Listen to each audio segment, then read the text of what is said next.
Kidney के धंधेबाज arrest हो गए। खुलेआम धड़ल्ले से चल रहा था।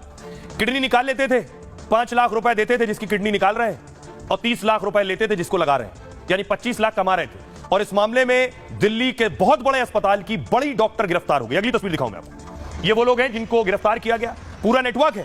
बांग्लादेश से लाते थे एक शख्स को ढूंढकर जिसकी किडनी निकालनी है, लेकर आते थे यहां और यहां उसकी किडनी निकलवा कर किसी को लगवा देते थे। अगली तस्वीर दिखाऊं। ये है वो डॉक्टर जिनका नाम है डॉक्टर विजय राजा कुमारी। एमएस है, एमबीबीएस है और इनकी गिरफ्तारी हुई है। 19 साल का तजुर्बा है। दिल्ली के बहुत बड़े अस्पताल में डॉक्टर थी। अब अस्पताल ने भी इन्हें सस्पेंड कर दिया। आइए इस रैकेट के बारे में बताऊं। ये धंधा कैसे चल रहा था, कैसे फल फूल रहा था, कैसे किडनी निकाली जा रही थी, कैसे बांग्लादेश से लाकर यहां लोगों को लाकर फंसाया जा रहा था। दिल्ली पुलिस ने अंतरराष्ट्रीय किडनी रैकेट का भांडाफोड़ किया है। इस रैकेट के 7 लोगों को अरेस्ट किया है दिल्ली की क्राइम ब्रांच ने। गिरफ्तार 7 लोगों में दिल्ली की एक महिला डॉक्टर शामिल है। बांग्लादेश से लाकर लोगों के शरीर से अंग निकाले जाते थे। शरीर से अंग निकालने का काम महिला डॉक्टर के जिम्मे था।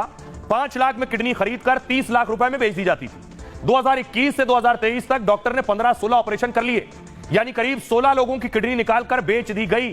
सोचिए, एक के निकालकर किडनी बेचना 30 लाख रुपए। महिला डॉक्टर अपने असिस्टेंट के अकाउंट में पैसा मंगाती थी। इसके बाद में असिस्टेंट से कैश को निकलवा लिया जाता था। क्राइम ब्रांच के मुताबिक बांग्लादेश से रैकेट को संचालित किया जा रहा था। बांग्लादेश में इस गिरोह के लोग डायलिसिस सेंटर के बाहर घूमते रहते थे। यहीं पर पैसों के बदले किडनी बदलवाने का ऑफर दिया जाता था। 30-35 लाख तक बात बन जाती थी तो डोनर का इंतजाम हो जाता था। बांग्लादेश में ही गरीबों को पैसे के बदले किडनी बेचने का लालच देते थे। किडनी के बदले बांग्लादेशी शख्स को सिर्फ 5 लाख रुपए देते थे। इसके बाद मरीज और किडनी बेचने वाले को भारत लाया जाता था। मेडिकल जरूरत के आधार पर दोनों बांग्लादेश से दिल्ली पहुंच जाते थे। फर्जी दस्तावेज से दोनों को किडनी ट्रांसप्लांट के लिए रिश्तेदार बताते थे। क्यों रिश्तेदार? क्योंकि भारत में यह कानून है कि एक रिश्तेदार ही अपनी किडनी किसी को दे सकता है। इसलिए बांग्लादेश से जिस अनजान को भी लाते थे, यहां लाके कहते थे ये दोनों रिश्तेदार हैं, फिर किडनी ट्रांसप्लांट होती थी। भारत में पैसे देकर किडनी ट्रांसप्लांट या अंगदान नहीं करा सकते हैं। अंगदान के लिए खून का रिश्ता या पारिवारिक संबंध का होना जरूरी है। इसी वजह से फर्जी दस्तावेज से बांग्लादेशियों को रिश्तेदार बताया जाता था। फिलहाल क्राइम ब्रांच ने डॉक्टर समेत 7 आरोपी गिरफ्तार किए हैं।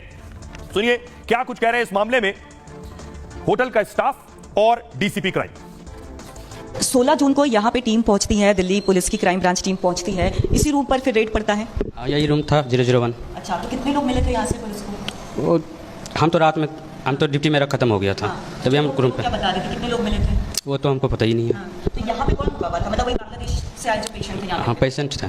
पेशेंट थे। कहाँ से आए थे? बांग्लादेश से। बांग्लादेश से आए थे। कितने पेशेंट थे?